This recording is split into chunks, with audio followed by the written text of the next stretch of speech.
अमित शाह जी, माननीय अमित शाह जी, माननीय अमित शाह जी, माननीय अमित शाह जी।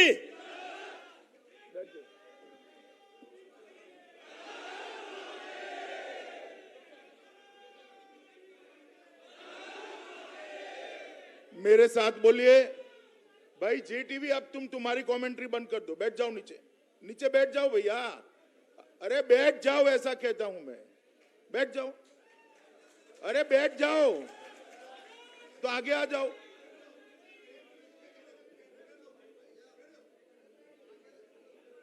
ओ फौजदार साहब, ओ फौजदार साहब, साइड में आ जाइए जरा। वहां पर भी सारे कार्यकर्ता बैठ जाए, या तो आगे आकर बैठ जाओ या तो वहां बैठ जाओ। अरे यार, रिकॉर्डिंग सब साइट पर उपलब्ध है, क्या रिकॉर्डिंग कर रहे हो? बैठ जाओ, सारे लोग बैठ जाओ। यहां पर भी सेट कर टीवी वाले बैठ जाए, जरा नीचे बैठ जाओ भाई, नीचे बैठ जाइए आप प्लीज, बैठ जाइए आप भी। मेरे साथ बोलिए, भारत माता की। अरे भाई, क्यों मुजफ्फरनगर वालों की आवाज ऐसी होती है क्या? यहां से काशी तक आवाज जानी चाहिए। 300 से ज्यादा सीटों के साथ सरकार बनाने का संकल्प झलकना चाहिए। मेरे साथ दोनों हाथ उठाइए, उठाइए दोनों हाथ, विजय के संकल्प की मुट्ठी बींचिए और प्रचंड आवाज से बोलिए, भारत माता की, भारत माता की, भारत माता की। मंच पर उपस्थित हमारे जिला अध्यक्ष जी विजय कुमार शुक्ला जी, भाई सत्येंद्र सिसोदिया जी, यहां के लोकप्रिय नेता और मेरे मित्र केंद्रीय मंत्री संजीव बालियान जी, उत्तर प्रदेश के सरकार के कैबिनेट मंत्री, और जिन्होंने ये पश्चिमी उत्तर प्रदेश में भारतीय जनता पार्टी की इमारत को एक एक ईंट रखकर गढ़ने का काम किया है, ऐसे हमारे भूपेंद्र चौधरी जी, सदर के विधायक और भावी विधायक कपिल देव अग्रवाल जी, हमारे डॉक्टर वीरपाल निरवाल जी, जिला पंचायत के अध्यक्ष जी, बुढ़ाना के प्रत्याशी भाई उमेश मलिक जी, खतौली के प्रत्याशी श्रीमान विक्रम सैनी जी, पुरका जी के विधायक और प्रत्याशी प्रमोद उटवाल जी, चरथावल के प्रत्याशी श्रीमती स्वप्ना कश्यप जी, मीरापुर के प्रत्याशी श्री प्रशांत गुर्जर जी, हमारे पूर्व सांसद यहीं के नेता भाई सोहनवीर सिंह जी, श्रीमती अंजू अग्रवाल, अध्यक्षा नगर पालिका परिषद श्री सतपाल जी, और आज के कार्यक्रम में आए हुए प्यारे भाइयों और बहनों, आप सभी को नमस्कार। भाई वो कोनों में जरा बोलना बंद कर दो आप जरा, या तो आप मंच पर आकर बोलो। मित्रों, आज चलो हो गया, हो गया, हो गया, बैठ जाओ भाई, बैठ जाओ। अरे आप भी बैठ जाओ। मित्रों, आज ये सेट कर बैठ जाओ, टीवी वाले सेट कर नीचे बैठ जाइए आप, सारे लोग नीचे बैठ जाइए जरा प्लीज। बहुत समय के बाद मुजफ्फरनगर आया हूं, सबके चेहरे दिखाई पड़े जरा।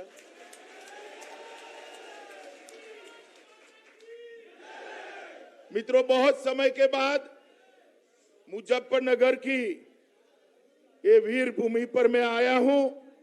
यहां आकर सबसे पहले महर्षि सुखदेव जी और राजा परीक्षित की ये भूमि को प्रणाम कर मैं मेरी बात की शुरुआत करता हूं। स्वतंत्रता संग्राम में दूधली गांव के क्रांतिकारियों ने जो इतिहास यहां पर रचा है, उसको भी स्मरणांजलि देकर मैं प्रणाम करना चाहता हूं।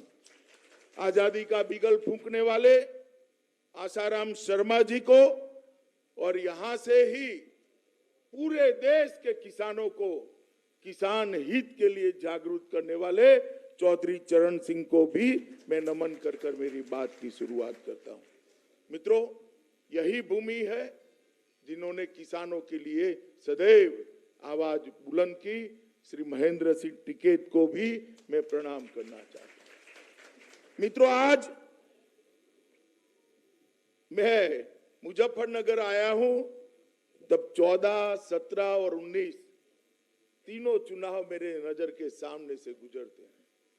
मैं जब प्रभारी बना उत्तर प्रदेश का, शुरू में ही दंगे हो गए। मैं यहां आया था, मैंने दंगों की वेदना को जाना था, पहचाना था। आरोप करने वाले पीड़ित बन गए और पीड़ित थे उनको आरोपी बना दिया गया। खैर, मैं बाद में बात करूंगा, मगर मैं आज भी दंगों की वो पीड़ा को भूला नहीं। फिर भी 14, 17 और 19 को जब भी यहां भारतीय जनता पार्टी आई, जब भी मैं आया, जब भी मोदी जी आए, आपने भाजपा की झोली को वोटों से भरकर यहां से हमारे प्रत्याशी को। यही मुजफ्फरनगर है जिसने 2017 में, 2014 में और 2019 में भारतीय जनता पार्टी की उत्तर प्रदेश में प्रचंड विजय की नींव डालने का काम किया था। यहीं से लहर उठती है जो काशी तक जाती है और हमारे विरोधियों का सुपड़ा साफ कर देती है। इस बार भी मुझे भरोसा है कि यहां से ही भारतीय जनता पार्टी के विजय की एक नींव डाली जाए। मित्रों, उत्तर प्रदेश में 12-13 में मैं जब घूमता था, ऐसे ही मंच पर कार्यकर्ता बैठे होते थे और कहते थे, अमित भाई आपकी सिक्योरिटी का क्या हाल है। यहां पर हर व्यक्ति को सिक्योरिटी की चिंता होती थी। जिस प्रकार से सपा बसपा बस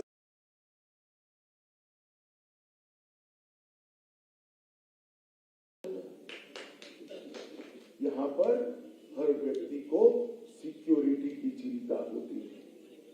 जिस प्रकार से सपा बसपा सपा के राज में माफियाओं ने इस प्रदेश को गिरफ्त में लिया था, गैंगे बन गई थी और धर्म के आधार पर, जाति के आधार पर राजनीति करने वालों का बोलबाला, भू माफिया हो और अनेक प्रकार के माफियाओं ने यहां पर अपना कब्जा जमाया था। और आज जब मैं आया हूं, कोई सुरक्षा की बात नहीं कर रहा है। उत्तर प्रदेश के अंदर 2017 में भारतीय जनता पार्टी की योगी आदित्यनाथ की सरकार बनने के बाद ये सारे के सारे गुंडे उत्तर प्रदेश की बाउंड्री के बाहर चले गए। उत्तर प्रदेश को हमने वादा किया था कि हम उत्तर प्रदेश को माफियाओं से मुक्त करेंगे, उत्तर प्रदेश को सुरक्षा देंगे, इसको सलामत बनाएंगे, माताओं बहनों का सम्मान होगा, इनकी कोई छेड़खानी नहीं कर पाएगा। जब हम वादा करते थे तो काफी सारे लोगों को लगता था इतनी विकट कानून और व्यवस्था की परिस्थिति कैसे सुधरेगी। मित्रों, 2017 के बाद 2022 में आपके सामने आया हूं, भारतीय जनता पार्टी का रिपोर्ट कार्ड लेके आया हूं। न केवल पश्चिमी उत्तर प्रदेश, पूरे उत्तर प्रदेश से माफियाओं को चुन चुन कर साफ करने का काम योगी आदित्यनाथ ने किया। पहले सपा बसपा ने यहां शासन किया तो बहन जी की पार्टी है, वो आती थी तो एक जाति की बात करती थी। कांग्रेस पार्टी आती थी तो परिवार की बात करती थी और अखिलेश बाबू आते थे तो गुंडा माफिया और तुष्टीकरण की बात करते थे। आज भारतीय जनता पार्टी के 5 साल हो गए, न जाति की बात है, न परिवार की बात है, न गुंडे माफिया तुष्टीकरण की बात है तो सुरक्षा और विकास की बात है और कोई बात नहीं। और अखिलेश बाबू को मैं सुनता था, कल भी कहकर गए यहाँ, उनको लाज भी नहीं आती, झूठ भी इतने जोर से बोलते हैं कि कोई सच बन जाता है। उन्होंने कहा कानून और व्यवस्था की परिस्थिति ठीक नहीं। अखिलेश बाबू, आज सार्वजनिक कार्यक्रम में मैं आंकड़े देने आया हूं। हिम्मत हो तो आपके समय के आंकड़े लेकर कल प्रेस वार्ता करिए। आपके शासन की अपेक्षा में भारतीय जनता पार्टी की सरकार के 5 साल में योगी आदित्यनाथ के मुख्यमंत्री के 5 साल के बाद डकैती के अंदर 70% की कमी हुई है मित्रों। और ये रिकॉर्ड है। लूट के अंदर 69% करीब लूट के अंदर भी 70% की कमी, हत्या के अंदर 30% की कमी हुई है, अपहरण के अंदर 35% की कमी हुई है और बलात्कार के अंदर भी 30% से ज्यादा कमी हुई है। अखिलेश बाबू, मैंने तो अपना हिसाब दे दिया। आप आपके शासन के आंकड़े और भारतीय जनता पार्टी के शासन के आंकड़े आप हाथ में लेकर एक प्रेस वार्ता करिए तो पूरे उत्तर प्रदेश की जनता को मालूम पड़ेगा। मुझे मालूम है वो नहीं करे, क्योंकि उनके पास बताने को। मित्रों, ये वोट जो है ना, वोट लोकतंत्र में अपने मत का अधिकार और मत, अपना वोट बहुत बड़ी ताकत है। मैं कबीर साहब का एक दोहा मैंने मथुरा में भी कहा था, यहां पर भी कहना चाहता हूं। कबीर साहब ने बहुत खूब कहा है, कबीर लोहा एक है गढ़ने में ढेर, ताकि का बख्तर बने ताकि की शमशेर। उत्तर प्रदेश का वोट आपका एक ही है, वो माफिया राज भी ला सकता है और माफिया राज से मुक्ति भी दिला सकता है। अगर सपा बसपा के साथ गए वो तो फिर से जातिवाद की बात आएगी, फिर से माफियाओं का राज आएगा। अगर गया वोट भारतीय जनता पार्टी के पास तो मोदी जी के नेतृत्व में उत्तर प्रदेश देश का नंबर 1 राज्य बनेगा। मित्रों, उत्तर प्रदेश देश का नंबर 1। मित्रों, मुजफ्फरनगर के दंगे जिस प्रकार से वोट बैंक को ध्यान में रखकर दंगों में पुलिस ने कार्रवाई की, ऐसा पूरे देश में कहीं पर नहीं। जो पीड़ित थे उनको आरोपी बना दिया, जो आरोपी थे उनको पीड़ित बना दिया और हजारों केस, फर्जी केस दर्ज करने का काम किया है। मैं तो संजीव बालियान के नेतृत्व में भारतीय जनता पार्टी के संगठन को बहुत बधाई देना चाहता हूं कि फर्जी केस के सामने उन्होंने न्याय की लड़ाई लड़ी। चाहे अदालत में लड़नी पड़ी हो, चाहे रोड पर लड़नी पड़ी हो, और दंगों के समय भारतीय जनता पार्टी दंगों के पीड़ितों के साथ चट्टान की तरह खड़ी है। मैं आज भी मुजफ्फरनगर की जनता को पूछना है, पूरे पश्चिमी उत्तर प्रदेश की जनता को पूछने आया, यहां से लेकर सहारनपुर की जनता को पूछने आया, क्या भूले हैं क्या दंगे? जरा बोलिए जोर से, भूले हैं क्या? भूले हैं? नहीं तो फिर से अगर वो अकेले में गलती कर दी तो वही दंगे कराने वाले फिर से लखनऊ की गद्दी पर बैठ जाए। अगर कमल चुना तो दंगे नहीं होंगे। हमारे शासन में उत्तर प्रदेश के अंदर एक भी बड़ा दंगा नहीं हुआ। दंगा करने वाले जेल की सलाखों के पीछे। मित्रों, जिस प्रकार से भारतीय जनता पार्टी ने शासन किया है, इससे हमारी बात इस सही निकली है कि हमने यहाँ पर कानून का राज स्थापित किया है। मित्रों, अभी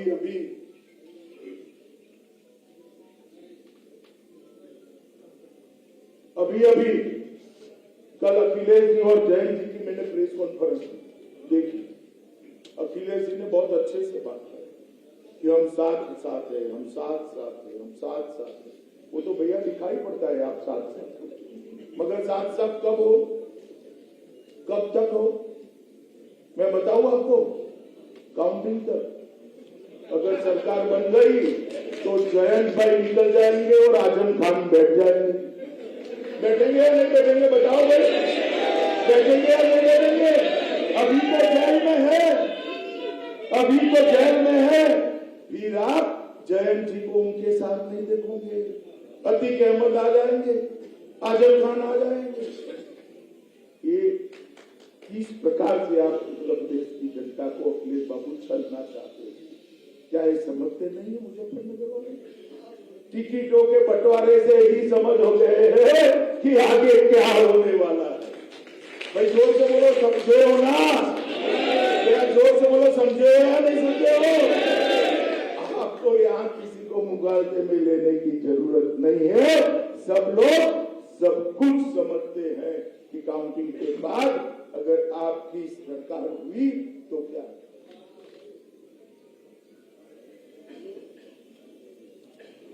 मित्रों, ये भूमि हमेशा वीरों की भूमि है और विशेषकर जाट समाज हमारी सभी सुरक्षा बलों में और सेनाओं में भर भर कर हमारे समाज के लोग, यही धरती के लोग, यही पश्चिमी उत्तर प्रदेश और हरियाणा के लोग थे।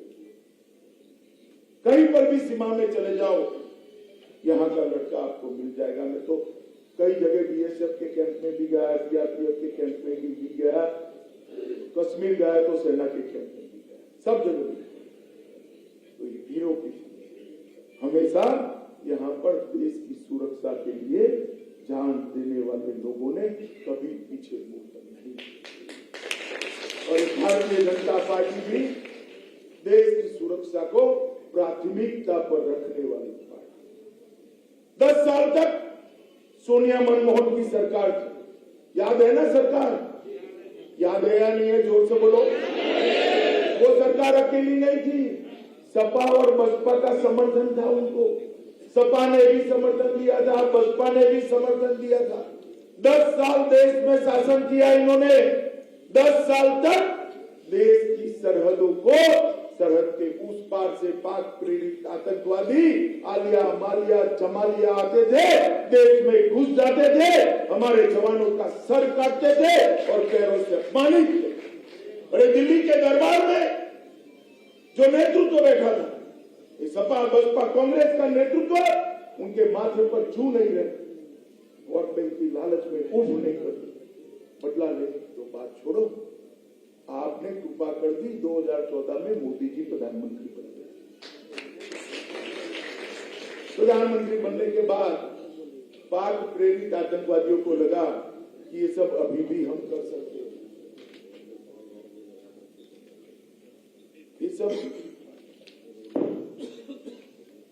सब हम अभी भी कर सकते हैं। तो उन्होंने उरी में हमला किया, अपने जवानों को जिंदा जला दिया। पुलवामा में हमला किया, 40 जवान मारे गए। मगर पाकिस्तान मुगालते में था, उनको मालूम नहीं था यहाँ प्रधानमंत्री बदल गया है, पार्टी बदल गई है। अब मनमोहन सिंह जी प्रधानमंत्री नहीं है, नरेंद्र मोदी जी प्रधानमंत्री है और कांग्रेस सपा बसपा नहीं है, भारतीय जनता पार्टी की सरकार है। मित्रों, 10 दिन के अंदर सर्जिकल स्ट्राइक और एयर स्ट्राइक कर पाकिस्तान के घर में घुसकर आतंकवादियों का सफाया। आप मुझे बताइए भाइयों, इस देश को ये सपा बसपा कांग्रेस सुरक्षित रख सकते हैं क्या? जोर से बोलिए, रख सकते हैं क्या? उत्तर प्रदेश को सपा बसपा कांग्रेस सुरक्षित रख सकती है क्या? केवल और केवल नरेंद्र मोदी के नेतृत्व में भारतीय जनता पार्टी ही देश को सुरक्षित रख सकती है मित्रों। और ये चले हैं कहने के लिए हम कानून का राज लाएंगे। मित्रों, भारतीय जनता पार्टी हर क्षेत्र, हर समाज के हमारे जो पूर्वज हैं उसका सम्मान करने में विश्वास करते। आज तक राजा महेंद्र प्रताप सिंह के नाम पर कुछ नहीं हुआ। हमने राजा महेंद्र प्रताप सिंह के नाम पर अलीगढ़ विश्वविद्यालय का निर्माण कराने का काम किया और मोदी जी स्वयं वहां गए। और ये जो कार्यांजलि दी है वो सिर्फ महेंद्र प्रताप सिंह को नहीं दी है। टांडा रमाला रोड का नाम चौधरी चरण सिंह के नाम पर रखा। छपरोली बरनाला रोड का नाम महेंद्र सिंह टिकैत के नाम पर रखा। विजयवाड़ा तक जाने वाली सड़क का नाम दादी चंद्रा तोमर के नाम पर रखा। हरियाणा में सर छोटू राम की प्रतिमा को हमने प्रस्तावित करने का काम किया। कांग्रेस पार्टी अगर मूर्ति लगाएगी किसी की तो ज्यादा से ज्यादा राहुल गांधी, इंदिरा गांधी, जवाहरलाल नेहरू, इससे आगे नहीं जाते। उनको तो सरदार पटेल से भी दिक्कत है। ये तो मोदी जी थे जिन्होंने आसमान को छूने वाला सरदार का स्टैच्यू केवड़िया कॉलोनी में बनाया। मोदी जी ने सरदार पटेल को सम्मान देने का काम किया और मोदी जी है जिन्होंने विजन में सुभाष बाबू के पुतले को लगाने का संकल्प इस देश के लिए, जिन्होंने देश के लिए, समाज के लिए योगदान किया। ये परिवार वाली पार्टियां इनका सम्मान नहीं कर सकती। अपने परिवार के इर्द गिर्द वो कल बात करते थे किसान की। अखिलेश भाई, आपका और सपा का 10 साल सरकार रहा, पुरानी छोड़ दीजिए, विशुद्ध सरकार 10 साल रही। किसानों के लिए आपने क्या किया जरा लेकर आइए। हम पूछना चाहते हैं, नरेंद्र मोदी जी ने उत्तर प्रदेश के, सिर्फ उत्तर प्रदेश के अंदर 2,53,58,000 किसानों को 37,800 करोड़ रुपया प्रति साल 6,000 के हिसाब से बैंक अकाउंट में डायरेक्ट भेजने का काम किया है। हमने वादा किया था 2017 में कि किसानों का ऋण हम माफ करेंगे और 36,000 करोड़ का ऋण योगी जी ने 1 सप्ताह के अंदर माफ करने का काम कर दिया। मित्रों, गन्ना का क्षेत्र है, लगभग 1,48,000 करोड़ का गन्ने का भुगतान ये भारतीय जनता पार्टी की सरकार ने पहले सालों तक, हमें मालूम है उत्तर प्रदेश में 42 चीनी मिलें थी, 21 बंद करा दी। किसने कराई? ये बसपा सपा ने कराई, ये बुआ भतीजा ने कराई। इसमें घोटाले हुए, सीबीआई जांच भी इसकी चल रही है। हमारे समय में एक भी चीनी मिल बंद नहीं। किसानों का 1,48,000 करोड़ रुपया समय पे चुकाने का काम किया। कुछ जगह देरी हो जाती, मुझे कुछ किसान मिले थे, उन्होंने कहा कि अमित भाई कई बार देरी भी हो जाती है, मैं क्या करें, डंडा लेकर तो नहीं कर सकते, कितना जल्दी के हाथ जल्दी चुकाया मगर देरी होती है। हमने तय किया है, भारतीय जनता पार्टी के घोषणा पत्र में हम घोषणा करने वाले हैं कि जो देरी होगी उसका सूद वो मिल से वसूला जाएगा। सूद समेत किसानों को पैसा देने की बात की। कांग्रेस की सरकार थी, रॉ शुगर आयात करते थे, यहां पर चीनी के दाम गिर जाते थे, चीनी के दाम गिरते थे तो गन्ने की पेमेंट नहीं होती थी। हमने रॉ शुगर पर इंपोर्ट ड्यूटी डालकर किसानों को प्रोटेक्ट करने का काम किया है और मित्रों परिणाम हुआ है 20-21 की साल में 3,868 लाख टन गन्ना, जो पूरे भारतवर्ष में सबसे ज्यादा है, और 427 लाख टन चीनी, जो भी पूरे भारतवर्ष में सबसे ज्यादा है, वो हमारे उत्तर प्रदेश में। 54 डिस्टिलरियों के माध्यम से हमने यहाँ पर इथेनॉल बनाने का काम किया है और लगभग 261 करोड़ लीटर इथेनॉल उत्तर प्रदेश में बनाया। हमने ढेर सारे किसानों के लिए और काम किए, सारी इरिगेशन की योजनाओं को पूरा करने का काम किया। लगभग 4,72,000 किसानों को फसली लोन देने का काम किया। फसल बीमा का लगभग 2300 करोड़ चुकाने का काम किया है। और आज इसी का परिणाम है, मैं जो बोलता हूं ध्यान से सुनना मेरे भाइयों, गन्ना, चीनी, गेहूं, आलू, हरी मटर, आम, आंवला, दूध, ये सब में उत्तर प्रदेश सपा बसपा के राज में 1 से 5 में भी नहीं आते थे। आज गन्ना, चीनी, गेहूं, आलू, हरी मटर, आम, आंवला और दूध में पूरे देश में उत्तर प्रदेश नंबर 1। अखिलेश भाई, ये हिसाब लेकर आना जरा, मुजफ्फरनगर फिर से आओगे, मुझे तो मालूम है आओगे नहीं आप। मेरी मीटिंग न होती तो आते भी नहीं आप पश्चिम उत्तर प्रदेश को कितना महत्व देते हो मुझे मालूम है, मगर फिर से आओ तो हिसाब किताब लेकर आना। मित्रों, ढेर सारे काम पश्चिमी उत्तर प्रदेश में भारतीय जनता पार्टी की नरेंद्र मोदी सरकार और उत्तर प्रदेश की भाजपा की योगी सरकार ने किए। यहाँ पर भी ढेर सारे हैं। खतौली विधानसभा में इंटर कॉलेज की स्वीकृति की है। 1100 करोड़ की रुपए की लागत से रिंग रोड बन रहा है। मुजफ्फरनगर में सुख तीर्थ का निर्माण हो रहा है। जौली बेहड़ा सादात मार्ग को स्वीकृत किया है। सिसोना से मदीना चौक तक कावड़ मार्ग का निर्माण किया है। रामपुर तिहारा तक का मार्ग, मुजफ्फरनगर से रामपुर तिहारा तक मार्ग स्वीकृत किया है। 105 करोड़ रुपए की लागत से ग्रामीण क्षेत्र विद्युत आपूर्ति की बधाई में 220 केवी का बिजली घर बनाया जा रहा है। ढेर सारा काम किया है। मित्रों, ऑक्सीजन कॉन्सेंट्रेटर, ऑक्सीजन का उत्पादन के लिए भी इकाइयां लगी जा गई है। और मित्रों, मैं एक बात कहता हूँ, आप मुजफ्फरनगर शहर और आसपास से आए, मुझे बताओ भैया, बिजली रानी पहले आपके घर में 24 घंटा रहती थी क्या? साथ में कहना रहती थी क्या? अखिलेश को ऐसा ना लगे कि संजीव बालियान से डर कर कह रहे हैं। क्या करने बताओ, बिजली रहती थी क्या? जोर से बोलो, रहती थी क्या? भारतीय जनता पार्टी की सरकार ने शहर में 24 घंटा और गांव में मिनिमम 22 घंटा बिजली पहुंचाने का काम ये भारतीय इसको बता सकते। अरे क्या मुफ्त की बात करते हो अखिलेश? आप तो बिजली भी नहीं दे पाए, मुफ्त क्या दोगे? जो चालू है उसको 10 घंटे पर फिर से पहुंचा दोगे। मित्रों, भारतीय जनता पार्टी की सरकार ने ढेर सारे उत्तर प्रदेश में काम करे हैं। मैं बहुत ज्यादा कहना नहीं चाहता, हमारे कार्यकर्ता आपको बताएंगे। परंतु जब हम सरकार में आए उसके पहले उत्तर प्रदेश 7वीं अर्थव्यवस्था देश में हुआ करता था। कौन से नंबर पर था? आज दूसरे नंबर पर है, 5वीं साल में 5। और ताली और एक बार फिर से बताना, फिर से एक बार भारतीय जनता पार्टी की सरकार बना दीजिए।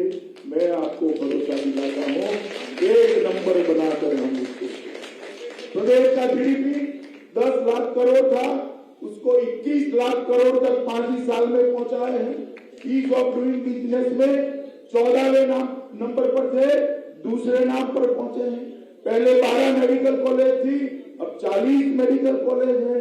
पहले 1900 बच्चे डॉक्टर बन सकते थे, अब 4200 बच्चे डॉक्टर बन सकते हैं। चावल का उत्पादन 139 लाख मेट्रिक टन था, अब 163 लाख उत्पादन हुआ है।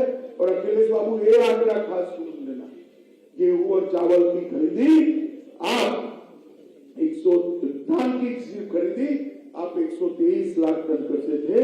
योगी जी के समय में इसको 214 लाख टन करने का काम भारतीय जनता पार्टी की सरकार ने। दलहन का उत्पादन भी बढ़े हैं। आप 4 अड्डे हवाई अड्डे छोड़कर गए थे, हमने 8 बना दिए। और मुजफ्फरनगर वालों, याद रखना, जेवर का हवाई अड्डा बनेगा ना, उस दिन ही आपकी भूमि की कीमतों में 50% की बढ़ोतरी होने वाली है। बेचना मत कोई, जेवर का हवाई अड्डा बनने तक। ये मेरठ का एक्सप्रेसवे सिर्फ मेरठ को फायदा नहीं करेगा, पूरे पश्चिमी उत्तर प्रदेश को करेगा मित्रों। और ढेर सारे गरीब कल्याण के काम करे हैं। हर घर में शौचालय पहुंचा है, हर घर में गैस का सिलेंडर पहुंचा है, कई लाख लोगों को 20 लाख से ज्यादा लोगों को घर दिया है। हर घर में 5 लाख, गरीब के घर में 5 लाख तक का आयुष्मान भारत योजना का कार्ड भेजा है। हर घर के अंदर बिजली का कनेक्शन और एक लट्टू पहुंचा है। ढेर सारे गरीब कल्याण के काम नरेंद्र मोदी जी ने की है। और मुझे बताओ भैया, अगर देश में मोदी जी न होते तो हम सब टीका लेकर स्वस्थ होते क्या? होते क्या? सबको टीका लगाए ना इस वर्ष में? हाथ ऊपर करो तो लगाए ना। ये अखिलेश बाबू कहते थे ये भाजपा का टीका है, लीजिए मत। उन्होंने नहीं लिया, फिर डरकर उन्होंने भी लगा दिया। मैं अखिलेश जी को पूछना चाहता हूं, आपकी कोई ऐसी आबरू नहीं है कि यूपी की जनता आपकी बात माने, मगर मान गई होती तो तीसरी लहर में क्या होता भैया? क्या होता? सफाया होता या नहीं होता? तो मित्रों, इनको जनता की चिंता नहीं है, भाजपा का विरोध करना उनका काम है। मगर मोदी जी ऐसे विरोध से डरते नहीं है।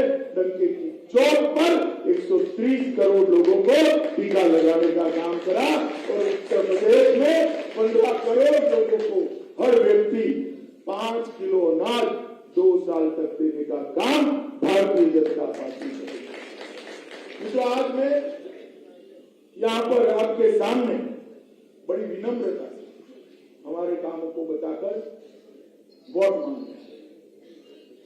मेरा आप सबसे निवेदन है कि मतदान जरूर करेंगे क्या? ऐसा मत मानना कि भारतीय जनता पार्टी जीतने ही वाली है, हम वोट नहीं देंगे तो क्या होगा? जीतने तो वाली ही है, मगर हमें तो आपके वोट से जीतना है। तो वोट करने सुबह पहुंच जाएंगे। आप जाओ न जाओ, दूसरी ओर तो लाइन लगने वाली है। लगने वाली है नहीं लगने वाली? तो अपनी भी लगानी पड़ेगी या नहीं लगानी पड़ेगी? सभी भाजपा समर्थक लाइन लगाकर सुबह 7 बजे वोट डालने पहुंच जाए और भारत माता की तस्वीर दिमाग में रखकर कमल के निशान पर बटन दबा दे। फिर से एक बार देश के यशस्वी प्रधानमंत्री नरेंद्र मोदी जी पर भरोसा करिए और उत्तर प्रदेश में 300 के ज्यादा सीटों के साथ फिर से एक बार सरकार बनाइए। योगी आदित्यनाथ को एक बार मौका दीजिए, हम उत्तर प्रदेश को देश का नंबर 1 राज्य बनाएंगे। यही बात कहकर मेरी बात समाप्त कर रहा हूँ। वंदे मातरम।